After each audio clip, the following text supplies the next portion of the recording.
had with the whole email investigation was proving that people knew, the secretary and others knew that they were doing so, that they were communicating about classified information in a way that they shouldn't be, and proving that they had some sense that they were doing something unlawful. That was our burden, and we weren't able to meet it. That was the FBI Director James Comey testifying yesterday. Fox News Channel reporter Catherine Herridge joining us right now. Catherine, there's been a little bit of fallout from Mr. Comey's testimony yesterday. How are you? I'm good, thank you. So that section of the hearing that you just played, I just want to point out to your listeners, is problematic for a number of reasons. First and foremost, the federal statutes for the mishandling of classified information do not require intent. And Director Comey has spoken repeatedly about not finding intent with Hillary Clinton, with her aide Huma Abedin, and then Director Comey said this was also true for Abedin's now estranged husband, Anthony Weiner.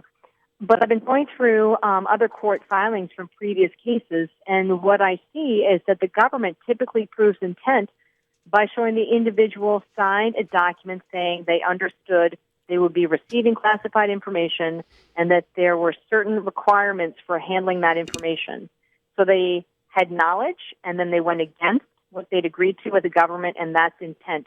So it's a long-winded way of saying that this is further evidence that the FBI director really applied a different standard to the Clinton email probe and not a standard that we've seen in other cases. I heard one of the senators asking yesterday, may have been Lindsey Graham, regarding Huma Abedin and Anthony Weiner, and if this isn't against the law, it should be. I heard him say that we don't have a Weiner law, but it is against the law. But why? But the investigation is over. They're not pursuing it at all, and that I think that's frustrating for a lot of us. Well, if the idea is that what sets our country apart is that we are a nation of laws and that there are no special rules for special people, what that probe showed that, in fact, that is not the case here, that there were special rules for them in terms of whether they had to find intent. This was something I understand, which was sort of imposed on investigators by the FBI director. And the second element is that the FBI director, and I don't think that he did this with malice, but he took on the role of prosecutor, which is a job that he's had in the past, and said, if I was a prosecutor, is this a case I would bring? But the problem is he is now the FBI director, and he's in charge of investigations, and his job is to present the findings of the investigation for the Justice Department to ultimately make that decision. And Comey argued yesterday before Congress that he felt he had to step up and kind of be like the white knight and make the decision because he felt Loretta Lynch had compromised herself in that meeting with Bill Clinton in Arizona at the airport on the tarmac. And we're getting more information that there is some kind of email or document that had been obtained by Russian hackers that indicated that at least the Democrats felt Lynch was in a position and was willing to block any kind of criminal charges against then-candidate Clinton. So the remaining investigation that Mr. Comey wouldn't talk about regards the Russians. And some people accused him of having a little bit of a double standard of being willing to talk about one open investigation, but not another one. Mm-hmm.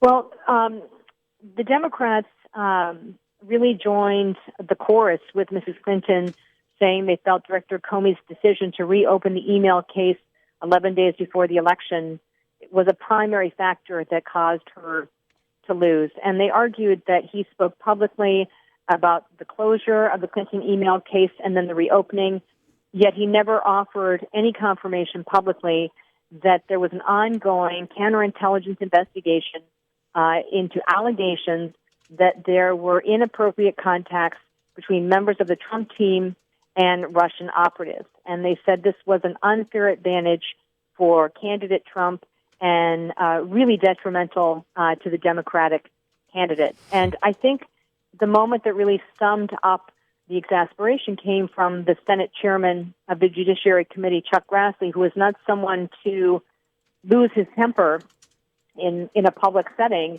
And he was asking the FBI director, why is it that it seems people who file Freedom of Information Act lawsuits are getting more information than our congressional committee? And Director Comey said, "Well, I can't. I don't really have an answer for that, or I can't justify it, or something to that effect." And the senator said something like, "Good God," like sort of in exasperation. And the Russia case is an ongoing case, and the FBI director is sort of, he's sort of sticking to what we typically see, which is that they don't discuss details or confirm or deny the existence of these investigations. But if I had one final idea for your listeners, I think you want to be paying attention in the coming weeks to a final report from the Inspector General at the Justice Department. It's into the handling of the Clinton email case by the FBI director and the former Attorney General and others. And I really felt the testimony yesterday was a way for the director to try and get out in front of that report, which most people expect will be extremely negative for him and for Loretta Lynch, and try and tell his side of the story, that he was boxed in by his boss, and he was trying to do what he thought was in the best interest of the department and of the Bureau. Very good. Catherine Herridge, I know you got a busy day. Thanks so much for your time. Yeah, thanks for having me. Absolutely. Catherine Herridge with the Fox News Channel. Wow. She does a great job, number one. She confirmed what I said here yesterday and what I've heard so often from, I had, when I was in my previous profession, I had some clients that worked at Boeing, and I've talked to other people who've worked for the National Imagery and Mapping Agency. They call it NGA now, the Geospatial Agency. And they've all told me the exact same thing. And listen, dude, we get these briefings once a year. Intent has nothing to do with it. It doesn't matter whether you intended to email that classified document to your wife or not. You're in trouble the minute it leaves this system. Intent doesn't matter. And over and over and over again yesterday, Comey went back to the issue of intent. And I was as frustrated by that. I expressed it yesterday. And to hear, someone of Catherine Herridge's status, one of these reporters on Capitol Hill, reading you the actual federal statute that says intent is irrelevant. It doesn't matter. You either violated the law or you didn't. And it seems obvious here that several people violated the letter of the law when it came to what happened. And it's just, listen to this interaction between one of the senators yesterday and James Comey on the Weiner portion of the investigation. Was there classified information on former Congressman Weiner's computer? Yes. Who sent it to him?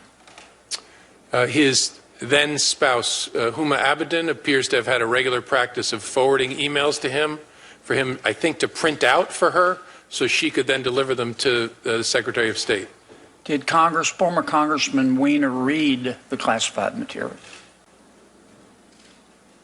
I don't think so. I think I don't think we've been able to interview him because he has pending criminal problems of other sorts. But my understanding is that his role would be to print them out as a matter of convenience. If he did read them, would he have committed a crime? Potentially. Would his spouse have committed a crime? Again, potentially. It would depend upon a number of things. Is there an investigation with respect to the two of them? There was. It is. We completed it. Why did you conclude neither of them committed a crime? Because with respect to Ms. Abedin in particular, we didn't have any indication that she had a sense that what she was doing was in violation of the law. It's just unbelievable. I expressed my frustration with it yesterday. I'm always happy when I go home at night and I turn on the TV and somebody I respect like Sean Hannity has pretty much the same reaction. We didn't have any indication that she had a sense that what she was doing was in violation of the law. Couldn't prove any sort of criminal intent. Hello, wait a minute. Why is James Comey only revealing this information now? And we're really supposed to believe that Huma Abedin had no idea that sending classified material to Anthony Weiner's laptop isn't a crime? Aren't we supposed to protect that? Well, how stupid do they think we are? Thank you. Thank you, Sean, for backing me up on that. I appreciate it. All right. Let me get to a quick break here at 314-969-9797, 866-455-9797. It begs the question, why would, if she worked at the State Department Why would she need to email something home to get it printed unless she knew she wasn't allowed to print it there, a classified document, and carry it out of the building? Seriously. It just seems as plain as the nose on my face, but clearly not the nose on Jim Comey's face. We're going to talk about Missouri teacher pensions as well coming up. You're listening to The Mark Cox Show.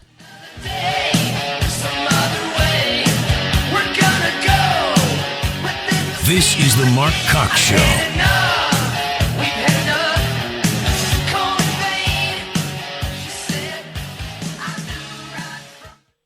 Air Comfort Service Heating and Cooling.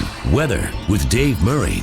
Rain, windy, and chilly. Increasing wind as we go through the afternoon. Temperatures about 50 to 55 degrees tonight. Rain slowly comes to an end as we go through the evening from west to east. It stays windy. It stays cold. 45 degrees Friday. Sunny, windy, and chilly. 62, upper 60s and sunshine over the weekend. I'm Fox 2 meteorologist Dave Murray for FM News Talk 97.1. The Mark Cox Show is sponsored in part by Granite Transformations. Let them transform your kitchen, bath, or commercial space. Explore the wide selection of products in their beautiful showroom in Chesterfield or online at granitetransformations.com. They have the perfect solution for your next project.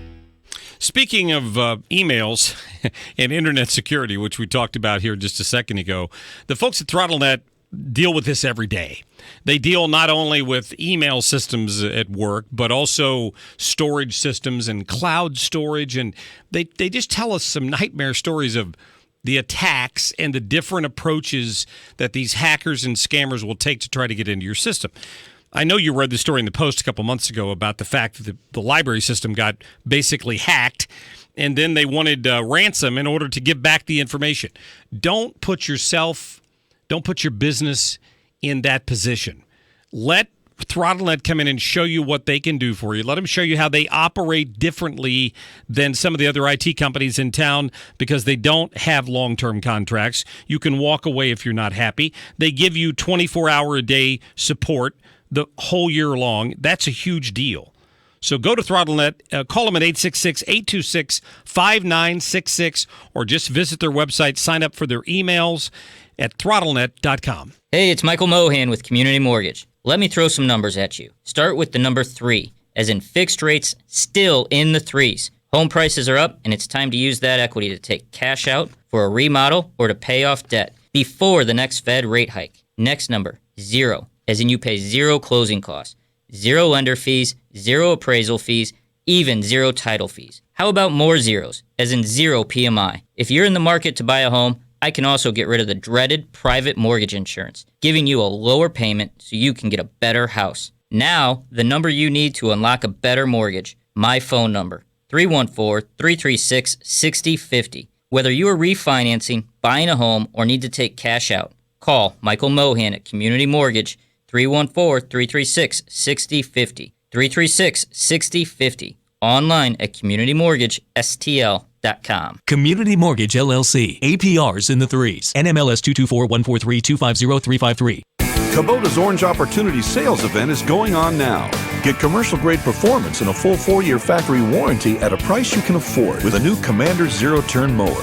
Now get special promotional pricing of $38.99 with 0 down and 0% financing for up to 48 months. Now through May 31st, 2017. Call toll-free 1-800-794-4992 for details about cost and terms. For complete warranty details, see Kubota.com or your authorized Kubota dealer.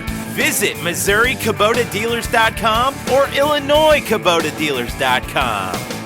Hey, St. Louis, check out the hottest new brand called Lady Jane's Haircuts for Men. It's in Brentwood on Hanley Road, just south of Highway 40 in front of Menards. Get an unbelievable haircut, hot towel treatment, and hot leather neck shape from our award-winning stylist for just $12. Lady Jane's in Brentwood, it's wicked awesome. Looking for a solution to high real estate fees? Homeowners Alternative will list your home for as little as 1%. That's right, 1%. Take advantage of this outstanding seller's market. HomeownersAlternative.com. Common sense real estate fees. Hey, would you buy a house without looking inside? Well, of course not. Well, shouldn't you be just as diligent when choosing a financial advisor? Hey, it's Sean Hannity here, and just as a house is more than 4 walls, well, a financial advisor is more than just a nice office. Now, what's their background? Do they work in your best interest as a fiduciary? What's their financial specialty? Now, you want to know all these things because the chances are over your lifetime, you're going to trust them with far more than the value of your home, because knowledge